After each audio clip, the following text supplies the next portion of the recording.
Hello everyone. Previous lecture में हमने vibration spectra को स्टडी किया था। आज के लेक्चर में हम स्टडी करेंगे कि अगर मॉलिक्यूल वाइब्रेटिंग रोटेटर की तरह बिहेव करे, यानी वो वाइब्रेट भी कर रहा है, रोटेट भी कर रहा है, तो आपका एनर्जी स्पेक्ट्रा जो है किस तरीके से आएगा, कैसे आप एनर्जी टर्म्स को लिख सकते हैं। तो देखिए, अब तक हमने क्या पढ़ा है। मॉलिक्यूल एज रिजिड रोटेटर पढ़ा है। मॉलिक्यूल एज रिजिड रोटेटर, उस केस में जो टर्म वैल्यू हमारे पास आई है in case of molecule as rigid rotator, उसको हमने डिनोट किया था एच जे से, और वो वैल्यू आई थी B J into J plus one. जे की जो जे था रोटेशनल क्वांटम नंबर यहाँ पे था, और जे की जो पॉसिबल वैल्यूज़ थी, J can be 0 1 2 3 and so on.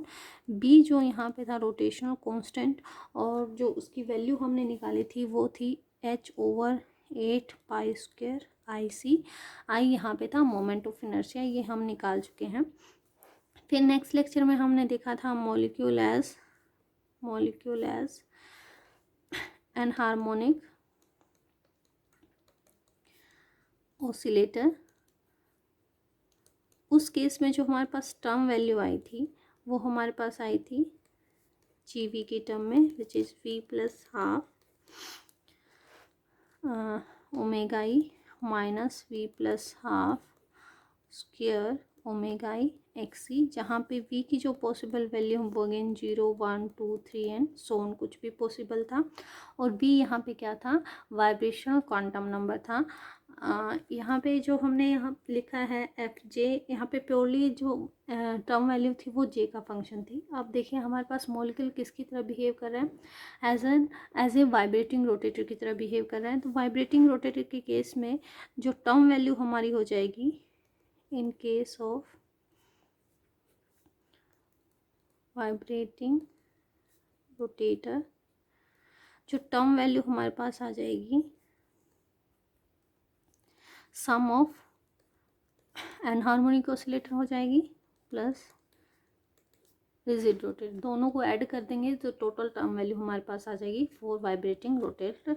इनको ऐड कर देते तो ये टर्म वैल्यू क्या आ जाएगी, V plus half omega E minus V plus half square omega E X C, और यहाँ से हमारे पास आ जाएगी plus B J into J plus one. This is the term value for vibrating rotator. Selection rule पे कोई changes नहीं होगा, सिलेक्शन रूल वही रहेंगे। डेल्टा वी की possible value plus minus one plus minus two कुछ भी हो सकती है, plus minus three and so on, और डेल्टा जे की possible value plus minus one ही रहेगी। ये सिलेक्शन रूल हमने ऑलरेडी पढ़े हैं, तो यही सिलेक्शन रूल इस केस में भी रहेंगे। ठीक है, अब यहाँ पे देख लेते हैं कि इनकी वजह से जो बी फैक्टर है, अगर आप वाइब्रेटिंग रोटेटर स्टडी करें तो बी फैक्टर कैसे चेंज होता है। जैसे हमने यहाँ पे बी की वैल्यू को लिखा है 4 8 पाई आई सी, यहाँ पे दोबारा ड्रॉ करके देखते हैं।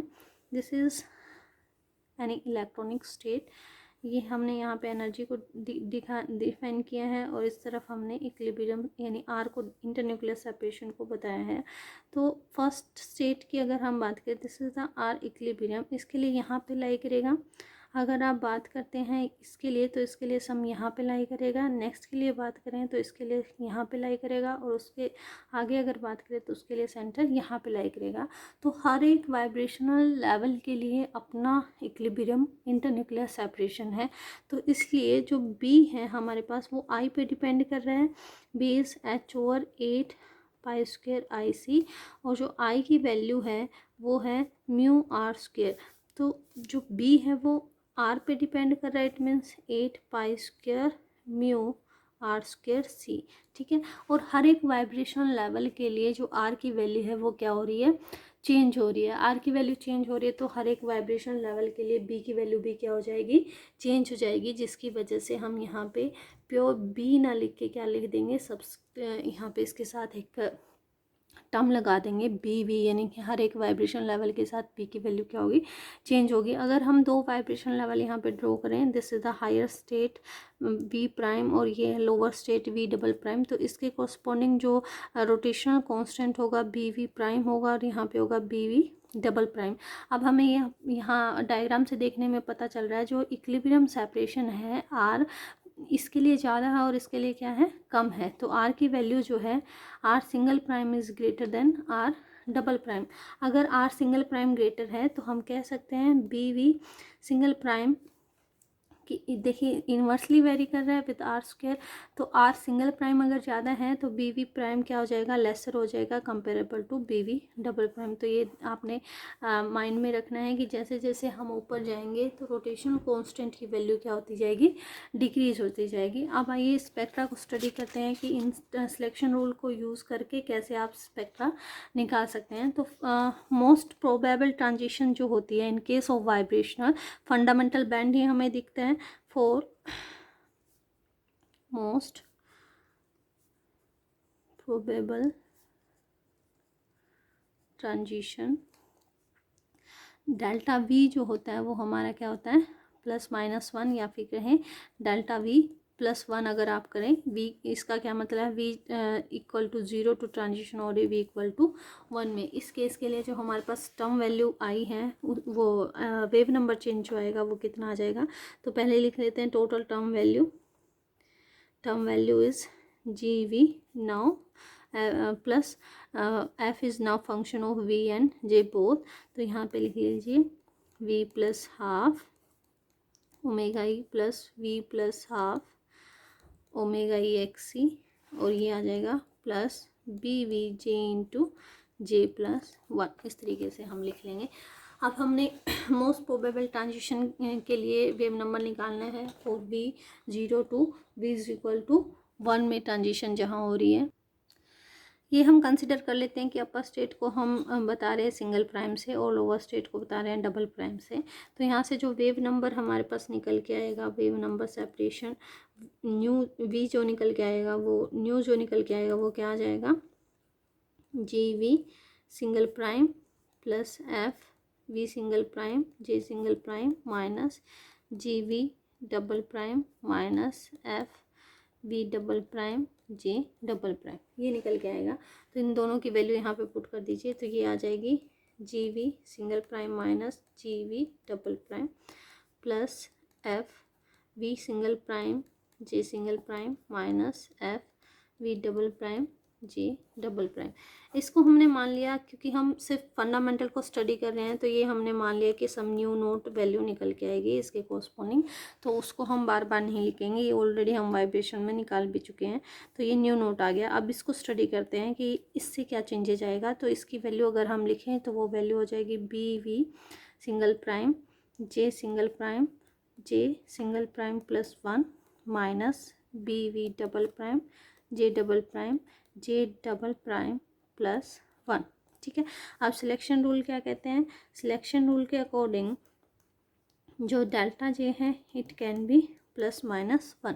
तो दोनों से +1 से अलग ब्रांच निकल के आती है और -1 से अलग ब्रांच निकल के आती है, वो हम स्टडी करेंगे। तो पहले स्टडी करेंगे आर ब्रांच को। R branch for R branch जो डेल्टा जे है, this is delta J is +1। इसका क्या मतलब है, J prime minus J double prime is +1। This implies J single prime equal to J double prime +1। तो जे single prime को हम किससे रिप्लेस कर सकते हैं, जे डबल प्राइम +1 से रिप्लेस कर सकते हैं इक्वेशन में। तो वेव नंबर हमने निकाला था nu is equal to nu naught plus B V single prime J single prime +1 minus B V double prime J double prime +1। तो इस इक्वेशन में हम चेंज कर देंगे, at the place of J single prime हम क्या लिख देंगे, जे डबल प्राइम +1। तो यहाँ से wave number for R branch क्या आ जाएगा, nu naught plus B V single prime J double prime +1 1 + 1 2 हो जाएगा, J double prime +2 minus B V double prime J double prime +1। तो यहाँ से हमारे पास इक्वेशन आ गई, nu is equal to nu naught plus B V single prime, दोनों को अंदर मल्टीप्लाई कर दिया तो ये आ जाएगा J double prime square +3 J double prime +2 minus B V double prime J double prime square minus B V double prime J double prime. ठीक है, स्क्वायर वाली टर्म को साथ में लिख लेते हैं और विदाउट स्क्वायर वाली टर्म को साथ में लिख लेते हैं। तो nu is equal to nu naught plus देखिए इसके साथ जे की कोई टर्म नहीं है तो हम लिख लेते 2BV प्राइम। फिर आप लिख लीजिए विदाउट स्केयर वाली टर्म, तो यहाँ पे हमारे पास है +3BV प्राइम, यहाँ पे है -BV double prime J double prime plus यहाँ पे हमारे पास है BV प्राइम और यहाँ पे है -BV double prime J double prime square. तो इस तरीके से एक इक्वेशन हमारे पास निकल के आ गई है। अब हमने पीछे जैसे स्टडी किया था, जब आप अलग अलग वाइब्रेशन लेवल की बात करते हैं तो जो B की वैल्यू है वो चेंज होती है और B single prime is lesser than BV double prime. तो यहाँ पे अगर आप बात करें if BV single prime is less than BV double prime, तो ये वाली जो टर्म है ये हमारे पास क्या आ जाएगी, ये कम है ऑलरेडी, तो ये टर्म हमारे पास आ जाएगी नेगेटिव। ठीक है, अगर इस टर्म की बात करें, ये छोटा तो है लेकिन इतना भी छोटा नहीं है कि उसको इस फैक्टर से मल्टीप्लाई करें और फिर सब्ट्रैक्ट करें तो भी नेगेटिव आए, तो ये वाली टर्म हमारे पास रहेगी पॉजिटिव। अब यहाँ पे देखिए जो न्यू नोट में एक टर्म पॉजिटिव ऐड हो रही है, एक क्या हो रही है नेगेटिव, तो हर बार जैसे जैसे न्यू की वैल्यू जैसे जैसे जे की वैल्यू बढ़ेगी तो ये जो सेपरेशन होगा वेव नंबर का वो क्या होता जाएगा, रिड्यूस होता जाएगा। तो आर ब्रांच में जो सेपरेशन है वो क्या होता जाता है, रिड्यूस होता जाता है। अगर हम पी ब्रांच की बात करें, 4P ब्रांच डेल्टा जे क्या आ जाएगा -1, इसका क्या मतलब J prime minus J double prime is equal to -1 और we can write J single prime equal to J double prime -1, ऐसा हम लिख सकते हैं। तो हमारे पास जो वेव नंबर था new naught plus BV single prime J single prime +1 minus BV double prime J double prime +1, यहाँ पे J सिंगल प्राइम को इससे रिप्लेस करना है तो हमारे पास इक्वेशन आ जाएगी nu naught plus BV single prime J double prime -1, यहाँ आ जाएगा J double prime minus BV double prime, so J double prime +1। ठीक है, ये आ जाएगी nu naught plus BV prime, अंदर मल्टीप्लाई कर दीजिए J double prime square minus J double prime minus BV double prime, ये आ जाएगा J double prime square plus J double prime. Similar manner में J डबल प्राइम की square की term को एक साथ लिख लेते हैं और विदाउट स्क्वायर की टर्म को एक साथ, तो ये आ जाएगा nu naught plus BV single prime with negative sign और यहाँ पे भी नेगेटिव साइन है BV double prime J double prime और plus BV single prime minus BV double prime और J डबल प्राइम स्क्वायर। ठीक है, अब ये देखिए यहाँ पे हमने पता है BV single prime is lesser than BV double prime, ये टर्म हमें पता है, तो ये टर्म तो ऑलरेडी नेगेटिव है, ये दोनों टर्म सेम साइन की हैं तो ऑलरेडी नेगेटिव है, ये टर्म भी क्या हो जाएगी, नेगेटिव हो जाएगी क्योंकि BV सिंगल प्राइम क्या है, लेसर है BV डबल प्राइम से। तो न्यू नोट में हर बार कुछ ना कुछ सेम साइन की टर्म्स जो है ऐड हो रही हैं, तो इसलिए जो P ब्रांचेज है उनमें सेपरेशन क्या होता जाएगा, जैसे जैसे J की वैल्यू बढ़ेगी वैसे वैसे सेपरेशन क्या होता जाएगा, दोनों के बीच में बढ़ता जाएगा। इसको अगर हम ग्राफिक एनर्जी लेवल में देखें किस तरीके से आप देख सकते हैं, तो वो देखिए कैसे हम यहाँ पे ड्रॉ कर सकते हैं। यहाँ पे ये दो जो है वाइब्रेशन लेवल हमने ले लिए हैं, upper vibration level is corresponding to V is equal to 1, lower को हमने कह दिया 0 के कोरस्पॉन्डिंग है। इसके अपने रोटेशन लेवल है 0 1 2 3 4 एंड 5, इसको J डबल प्राइम कह दिया। इसके अपने रोटेशन लेवल 0 1 2 3 4 5, इसको हमने कह दिया J प्राइम।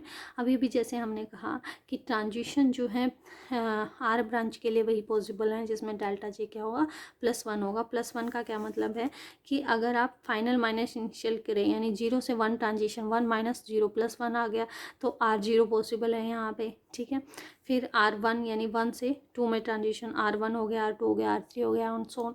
यहाँ पे देखिए एक नल लाइन भी आ रही है which is corresponding to 0 to 0 transition, इसको बोलते हैं नल लाइन। और स्पेक्ट्रा में यहाँ पे आपको डार्क गैप दिखेगा क्योंकि 0 to 0 ट्रांजिशन पॉसिबल नहीं है, डेल्टा J 0 पॉसिबल नहीं होता है। P ब्रांच में अगर देखें, P ब्रांच 1 से शुरू होती है, 0 से नहीं होगी। क्यों 1 से शुरू होती है, क्योंकि P ब्रांच हमें तब मिलती है जब जो डेल्टा J होता है वो -1 होता है। तो 0 to 1 ट्रांजिशन में तो +1 हो गया, -1 करने के लिए हमें ट्रांजिशन करनी पड़ेगी 1 to 0। तो इसलिए आपको फर्स्ट P लाइन जो मिलती है वो क्या मिलती है, P1 लाइन। तो ये आप यहाँ पे ड्रॉ कर सकते हैं energy level. This is a vibrational rotator. और नेक्स्ट लेक्चर में हम स्टडी करेंगे इलेक्ट्रॉनिक स्पेक्ट्रा। Thank you.